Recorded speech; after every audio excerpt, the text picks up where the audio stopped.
In this video I will teach you how to play the Italian game, and we are going to take a look at the variation where black plays his bishop to c5. The other variations for black are covered in other videos in this Italian game playlist. So, bishop to c5, and black is trying to mimic us, and we will have to break symmetry with a move like c3. And I will show you all of the most aggressive and tricky lines you can use to beat black with the Italian game. So we're going to play c3 because black cannot copy us, so we are able to create an imbalance, a difference in our positions that we will be able to use to our advantage. Because after a move like knight c3, everything would be symmetrical and this would be a rather boring game. So pawn to c3. Here there are multiple options for black. Of course, the most played move is knight to f6, developing, preparing to castle, also attacking this pawn in the center, which is currently not protected. There are also other moves from black, which I will take a look at after we take a look at this main line. So knight to f6. And we are going to strike in the center with the move d4 immediately. So d4, this attacks the bishop and also attacks the pawn. You will notice this pawn of us is still hanging, but of course black cannot capture it because otherwise they would lose the bishop. So black has to respond to this first. And basically the only way black can respond to this without immediately losing is to capture. So you will always get this line that we want. Because if black drops back, which is the only move that is sometimes tried by the black players, you can just capture here and you will see this is defended by the knight, and we are also attacking this knight. And then black can capture here on e4, but now we have this beautiful move, queen to d5. And you can see we are threatening to do a checkmate, and we are also attacking this knight. So if black just castles, we can just pick up the knight and we are up a full piece. Black can of course also take here with a check. You can move up the king, and after they castle you can still win the knight.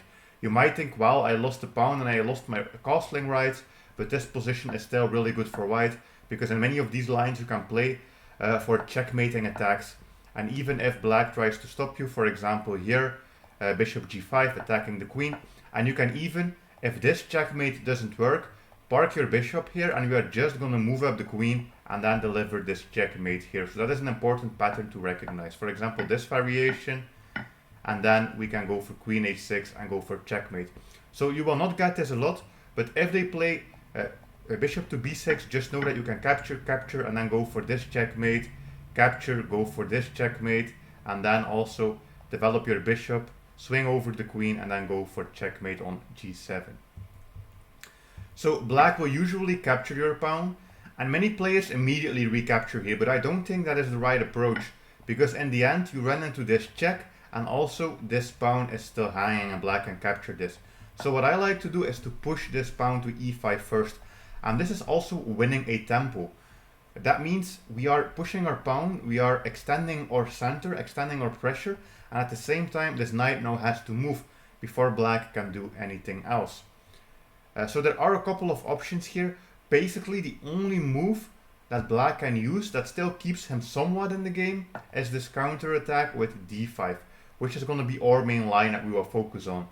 And many players, I think actually about 2 in every 3 games, or maybe even 3 in every 4 games, you will get them to move the knight, and if they move the knight you are always winning immediately.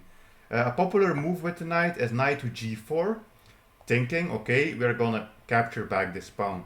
Well, here you can of course capture in the center, we have pressure amongst this bishop, and also this pawn is now protected.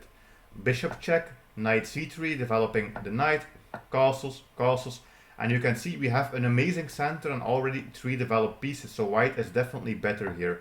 A move like d6, and then you can play h3, and if you take a look at this knight, you will notice that it cannot go here, it cannot go here, it cannot go back, so they have to go all the way back to h6. And I would not recommend trading this. Why would you trade your bishop for this knight? This knight is silly anyways. You can just play, for example, bishop g5 attacking, and you will see we have all of these pieces out, and white will have an amazing position and is winning in all of these lines. Because we just have so much development, you can always play a move like a3, you can activate the queen, and you can go for a checkmate against the enemy king. Sometimes you also see a move like knight to e4, which is similar to the other variation. Here you can just move your bishop up, attacking both knights, and this knight is now undefended, and you will also see that the knight is already in trouble because it cannot go back. So the only option for black is to take. You can take with the king. They can play this check against you, but you can actually park your king here on g3. And this might look totally insane, but your king is completely safe here from attacks, so there's not really any problems, and you can always play h3 later if you need to. Black will take this, and you will just see that we have a devastating attack here, because we have developed all of these pieces, the bishops, the knight, the queen can come in, so this is an amazing position for white as well. Interesting to take a look at if you think you will face this variation. And sometimes black also tries to play queen to e7 here, instead of instead of moving the knight, because now of course we cannot capture the knight because this pawn is pinned to our king. So you can just castle, and this renews this threat on this knight. Now black has to deal with it. Let's say they capture, because most likely they will. This is now a free pawn. You can take, and then you can pin this queen with your rook. They can always try to jump in with the knight, but you can just double up on this file, and we are winning material on every single line. The most amazing defense from black is d5, and then you can capture here with the pawn, attacking both bishop and queen, and then you can go for this variation, attacking the queen has to move, takes, and then you are winning this knight in the end as well, and black cannot castle. So interesting variations. If you want a more in-depth look at this, you can always look at the Lichess study that is available in my Discord group. So basically all this to say that black has to play d5, and he has to play along with our plan that we have, because every other variation is just losing. So d5, and then we have to move the bishop, of course, because our bishop is under attack. So we're going to move it here to b5. And here we are pinning the knight, which also helps, because now it's harder for black to capture this, and also the center is no longer defended. So what will black do? Still, of course, black cannot just capture here, because he would still be losing the knight. And this kind of renews our threat. We are still attacking this knight, and yeah, black has to do something with this. Wherever black moves the knight, we will always just capture here, and then we will get this amazing center, supported by the knight, supported by the queen, and this knight is also pinned, and this is not such a good position for black. Black also has to move this bishop. Most likely they will throw in this check, and then you can block here on d2. It's important to block here on d2, and to not play something like knight c3, because black can take, check, and as you see, you are also losing your rook. So, and the other line we played knight c3 because we could play it. Here you don't want to play knight c3. We want to play bishop d2. Bishop d2 stops the check, and also this attacks their bishop. And even though this bishop looks defended, it's actually not defended, because this knight is pinned to the enemy king. So it is possible for black to go wrong here.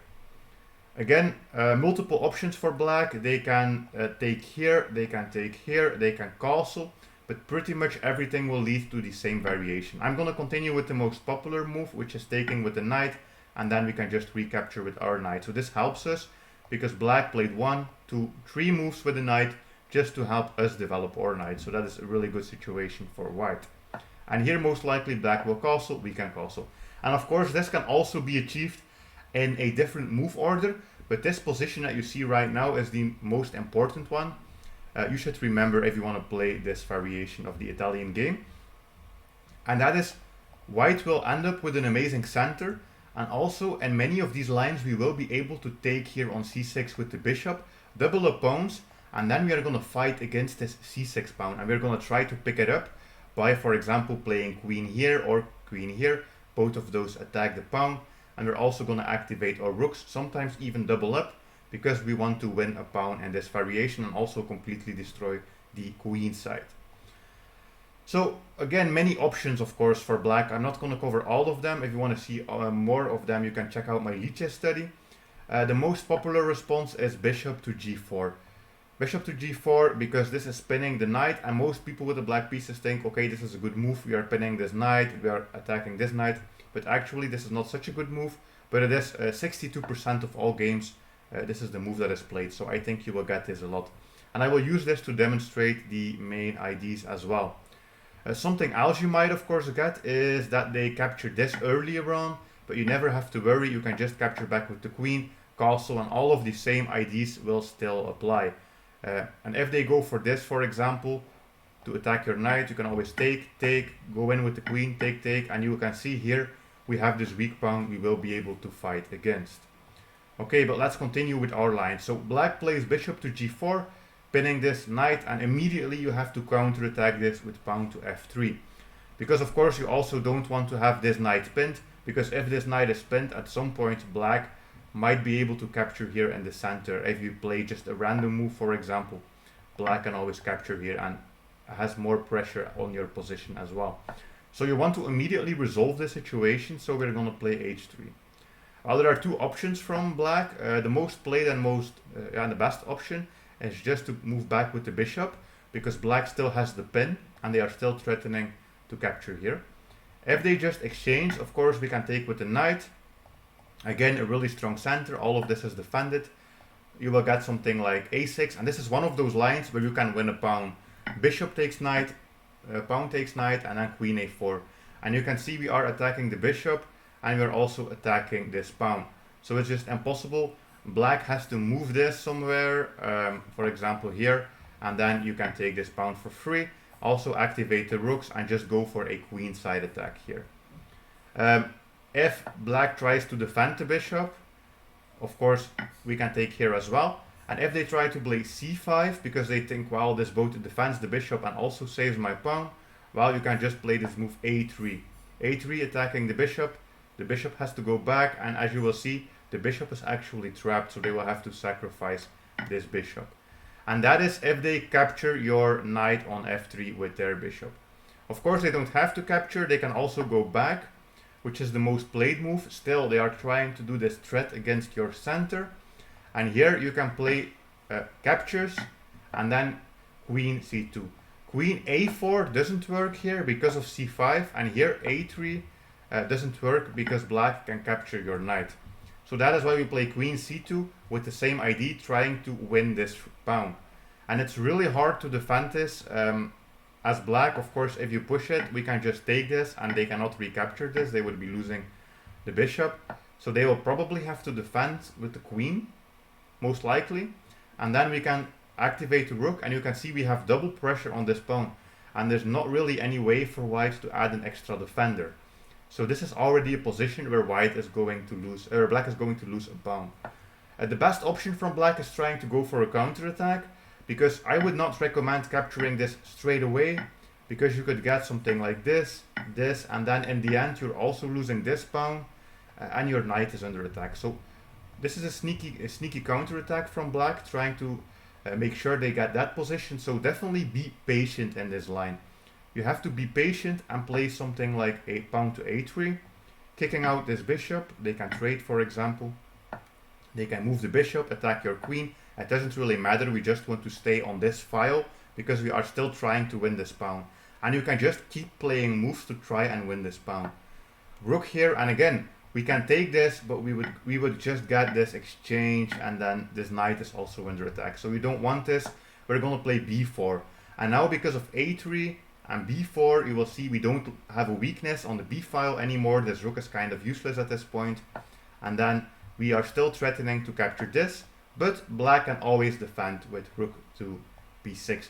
And if black plays everything in the order I just showed you, they will be able to prevent losing this pawn. But black is already completely lost in this position, because strategically, if you look at this from the black side, this rook is defensive and passive, so is this queen. This rook is never going to do anything. This bishop is looking at nothing. All of the black pieces are useless, and we can now let this be, and we will be able to start a kingside attack. So, for example, first knight here, because we want to activate our knight into this beautiful square on c5. The knight goes here. Of course, if they don't move the queen, it's the same. We can still play the knight there, and they would have to move the queen. And then, let's say black goes here. Now we're going to start our attack. Of course, if black doesn't go here and black just plays passive moves, you can also play f4, even if the queen is not here. So f4, queen h4, and then f5. We are attacking this bishop. Bishop has to go. And we would love to play this move g4 here. And you can play this, but this is a little bit annoying because you can get checks with your king. You would have to go here. This is playable if you want. But you can also be a little bit more patient, because we have this anyways. and play a different move. For example, like rook here, because in this variation, after all of this, you are also able to activate your rook. So you most likely will be able to win the bishop in this line, and in most of those lines you will also be able to go for checkmate, because you just double up on the g file, you can jump in with the knight, you can push these pawns, and you are winning in every variation. This is just one example where we go for checkmate, and then we push, we're just trying to break this open, and if black defends here, you can even trap the enemy queen. So that is the main line ID against bishop c5 in the Italian game, but there are also other options black can play. So we took a look at what to do if black plays knight to f6, but of course there are other options, d6 and h6, those are the other options you will probably get. Sometimes, I think almost every time you will get knight f6, sometimes d6, and very rare is this move h6. So if they play d6, this is just worse for black, this is worse than our other line, because we immediately have d4, we have this, they can give us the check, but we can just go in with the knight and this knight on c3, and as you can see we have a beautiful center, well developed pieces, and we will be able to start a kingside attack soon. Let's say bishop g4, that's the most played move, we can castle, knight f6, and this line, even though everything looks pretty much the same here, white is already completely winning again with a move like knight e5, and knight e5 is really tricky because we are threatening to take here, we could potentially take here, and with queen a4 in many lines we are winning a piece. Black has multiple options. For example, they can castle, but then we can pin this, and black is just going to be in a lot of trouble. If they capture, we can recapture with the queen. If they capture here, we can capture with the bishop. And in many lines, you will have tricks. For example, with queen b3, putting a lot of pressure on this f7 pawn. And of course, other variations here are possible as well. There are more lines in my Lichess study, but as I said, if they develop the knight, you can pin it. If they capture, you can retake. There's literally nothing that black can do that helps him. So I like to go for this variation and then double up and put more pressure here on this f7 pawn. And again, in some variations, we can even win this dark squared bishop. This is already really tricky from black, because if black just plays any move, here we would be able to take this. If black, for example, develops the queen, you can just take the knight, take, and win this bishop. And that is the main threat against these d6 lines. You will usually be able to try and win one of these pieces. So black can try to defend with the rook, and this is a really special defense. I think many players will miss this, but this is a very special defense because now all of a sudden this bishop is protected. So I would recommend move the queen, and now we are threatening to take, and then in some lines you can also win a pawn, but we're also setting up a beautiful trap here. Yeah, for example, knight takes is possible, but let's say black plays just a generic move. Here we have this move a3, a3 attacking the bishop, and the bishop basically has nowhere they can go. They can go here to a5, but then we can go takes, takes, and win the bishop. So in many of these lines we will be able to win this bishop if they go for this d6 variation.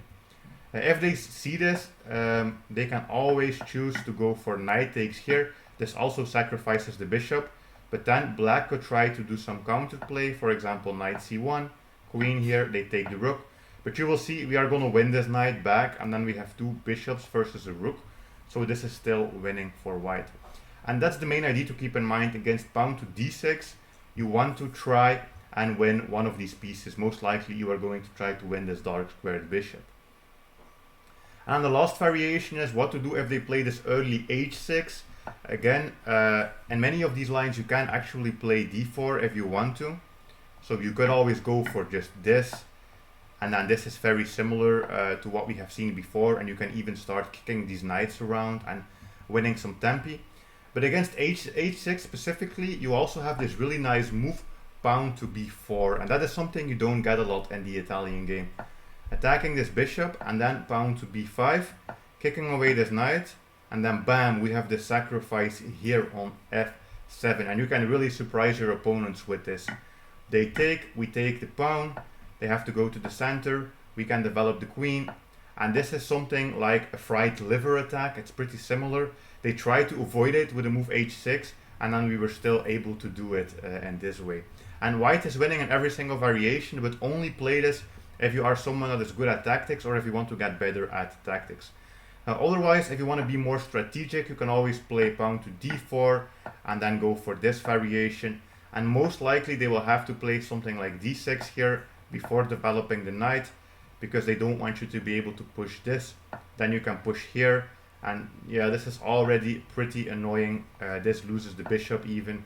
So here black is also just losing material on every line. Because d5 is not possible, and if they play this they can get kicked around.